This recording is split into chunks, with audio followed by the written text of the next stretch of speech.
Welcome to day 101. We are going to be finishing up the book of 1 Samuel with chapters 11 and 12, looking at the beginning of 1 Chronicles chapter 1, and we continue in 2 Corinthians with chapter 11. Saul has been anointed. Some have been dubious about him being king, but Saul calls together a whole big, huge army, takes on the Ammonites, and wins. So he gets crowned king, and he manages to win over a bunch of his detractors. Samuel does remind them that God was your king and that you, the people of Israel, wandered away countless times, and that now you are demanding a human king. Samuel points out to them, but both the people of Israel and the king of Israel need to stay focused on God. They have to worship God, or there will be consequences, just as we have seen through the cycle after cycle after cycle. This ends the book of 1 Samuel. So we have seen through the life of Samuel. Samuel's an old person now, and Samuel has gotten us to the first crowned king of Israel. And now we are going to start including some readings from the books of Chronicles. As we continue going through 2 Samuel and then 1st and 2nd Kings, we're also going to have some readings from 1st and 2nd Chronicles. As we go through here, I want you to think about a couple things with 1st and 2nd Chronicles. They are a retelling of the king history of Israel. So there is a lot of overlap between the Chronicles stories and Samuel and Kings. And you're going to be going like, this is the same thing, but it seems a little different. You're right. It is the same thing. It's covering the same time period, but was written 100 years later, roughly. It was written by a different person, a different group of people. It has a little different perspective because they have the perspective of some history. They know more about the consequences of what happens, of the different decisions that the kings and the people of Israel make. So keep in mind that Chronicles is a rehashing of what we'll be reading in Samuel and Kings. Now, as we start Chronicles, there's a really long list of names. And a lot of the time, we just skip over the big long lists of names, the genealogies. And to a certain extent, we can get away with that, although there are times it's really important. For example, the genealogies of Jesus in Matthew and Luke have some very interesting people included in there. They include some women.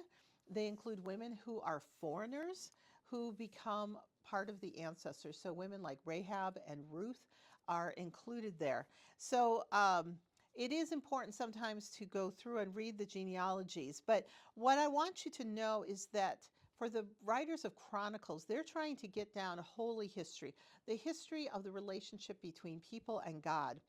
And they are using real names to show us the real impact of history, that this is not some vague events and dates and fads and who's in power, who's out of power.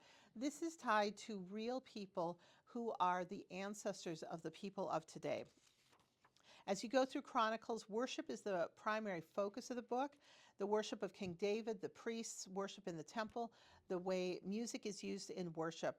For us, as we are reading through Chronicles, I think we need to be thinking about how do we stay faithful in worship and how do we honor the names of the believers who have gone before us. So the first chapter is a list of names that goes through Noah and Abraham and the Edomite kings. And so this is pretty ancient genealogy in this first chapter. Looking at 2 Corinthians, we've got Paul continuing to deal with the complaints and the bickering of the church in Corinth. Paul points out that he really cares about the people in the church in Corinth, and that's why he's so worked up and why he's sending such a long letter to the people of Corinth. He really wants them to come back to Jesus, come back to a proper understanding of Jesus and the role of the church in the world today. Paul is worried that they are being lured away by other gods and other practices. Sometimes it's questionable apostles that are coming who claim they are followers of Jesus, but have a very different understanding of Jesus and a very different message about Jesus. And so Paul really wants people to stay in line with himself and the original apostles of Jesus. One of the things that Paul points out is that the people in Macedonia paid for Paul to minister in Corinth. He's like, would you respect me more if I made you pay for my ministry? Which is always a good question, and it's something that we need to think about as well. But this is a little bit of a slam. This is, as we would say, throwing shade, because Macedonia is poorer and less powerful, less prestigious than Corinth. And so Paul is really kind of slamming the people in Corinth that poor people paid for Paul to be able to come and bring the message of Jesus to the richer people of Corinth. And are the people in Corinth paying more attention to flashier preachers, smoother preachers, better music? And is that something we also struggle with in our lives today? Do we value what we pay for more than what is free?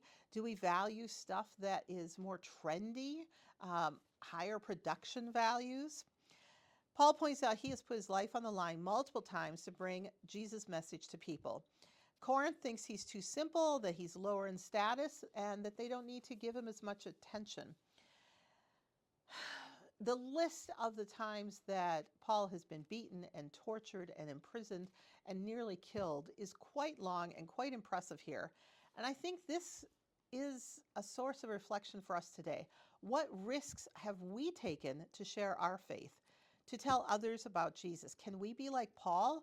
Can we keep working at our regular day jobs that pay the bills, but find moments through prayer where God gives us the opportunity to share our faith with the people around us, to have meaningful conversations, and to encourage people to turn to Jesus and find the love and joy and peace that Jesus is offering? I think Paul has a compelling example of someone who keeps working. He's a tent maker. Most of the time he's supporting himself. Sometimes he gets support from churches to help pay his travel expenses, but for the most part, he continues working, and then he spends his weekends and his evenings, his travel time, sharing the message of Jesus with others. And I think that's a strong model for us to follow, that no matter what our job is, God gives us opportunities to meet people and have conversations. And even if it's a sentence or two, even if it's just planting a seed, we have opportunities to share our faith with others. Good luck with that, and I hope you have a moment today to share your faith with someone in a new way, and we will see you next time.